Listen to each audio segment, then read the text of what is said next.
Phillips said he owed me money. Vitriol being spewed yesterday in the pre-fight interviews was stuff of, you know, I could go to jail or I could fight him in the ring.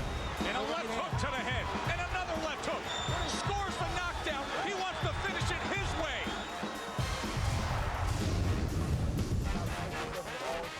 Well, so far, it is as advertised. Both men willing to throw. About the guts of these two fighters with it all on the line. The career fork in the road, putting forth this kind of effort. Wow, what a fight here. Oh, left hand from David Estrada. He does not go away. How about that, David? I don't care. You can't afford to eat those kind of punches. And that is a knockdown. Oh, big shot comes in for Kermit Cintron. Estrada cannot defend himself. What a win for Kermit Cintron. Wednesday night fights. Could it be a stunner here? The undefeated Alan Green, Donnie McCrary, mixing with two shots there, and one of them puts down Donnie McCrary.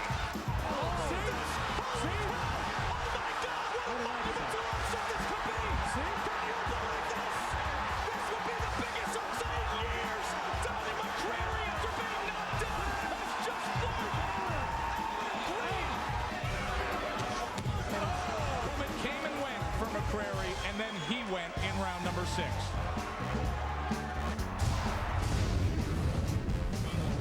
Hopkins and Warwick, and the urgency has to be there from Hopkins. There's Hopkins with a big right hand. Holy cow! This fight is over.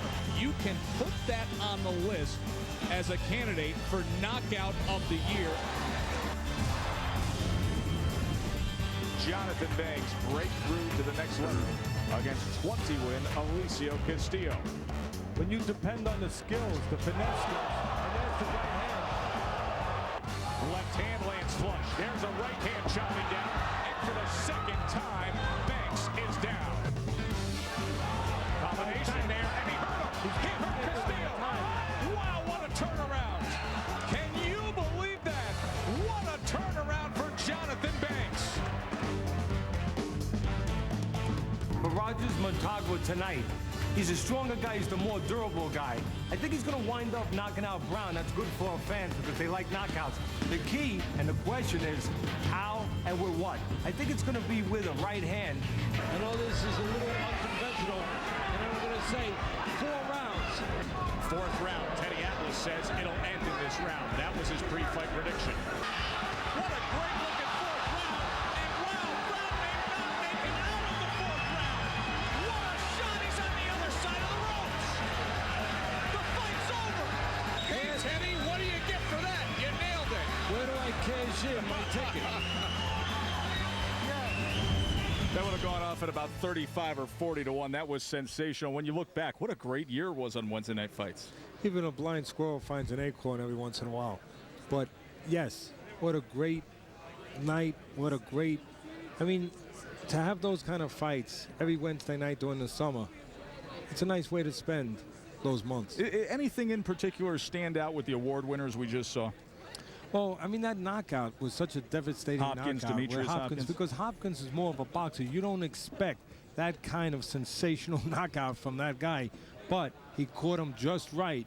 And, boy, that was about as pretty as it gets. What I find interesting about that night with Demetrius Hopkins is he wasn't having the greatest night that night in Atlantic City. He was hesitant a little bit. He was being tested with a step up in caliber, a guy who had fought some good fighters, had some good wins, had a good win against prospect Jeffrey Resto from New York. So that was a real, not only a big win, but as you just said, a win that could put him on the front pages with that kind of result. And, of course, our fight of the year, Kermit Cintron, which is very interesting because Cintron now has himself right back in the mix among the elite welterweights. Yeah, well, Cintron is the perfect example of a guy that has all the tools, has all the ability, but didn't have the experience. Wasn't fire tested. You know, like those swords you have that have the good metal, but they got to be dipped in that molten lava. Well, he was dipped in that molten lava. He didn't like it, but in that loss with Margarito. And now he has the fortness, he has the toughness to use that skill, that ability that he always had, that size, everything, and I think be a real player in the welterweight division. So those were our winners for the award winners of Wednesday Night Fights Best Up. How about the honorable mention? Somebody had to be off the list, but we had good action here. Honorable mention for best fight, Oscar Diaz, Chris Smith. Diaz, a very promising fighter at welterweight. Another honorable mention for best fight right here at Fox was Joey Spina, Jesse Brinkley. But here's the one I want to talk about. The breakthrough fighter on Wednesday Night Fights this season.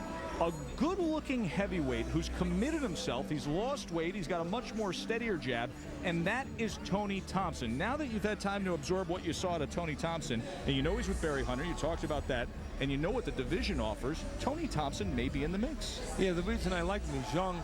He's with a good guy in Barry Hunter that can develop him, and he has good skills, and he's going to keep getting better. And if you got a guy who's going to keep getting better with that kind of upside, with this heavyweight division that is not possessed of any standout guys, any guys that really scare the hell out of you, that's a guy that you want to watch a little bit. And that's a guy you have to feel good about as far as his prospects and as far as his future. And some of those other guys on that list, those are guys, too, that deserve to be on that list and gave us some entertaining fights. Good news is we have the opportunity to maybe have 2 more award winners because we have still live action here from Foxwoods to come your way. We'll have Don LeBay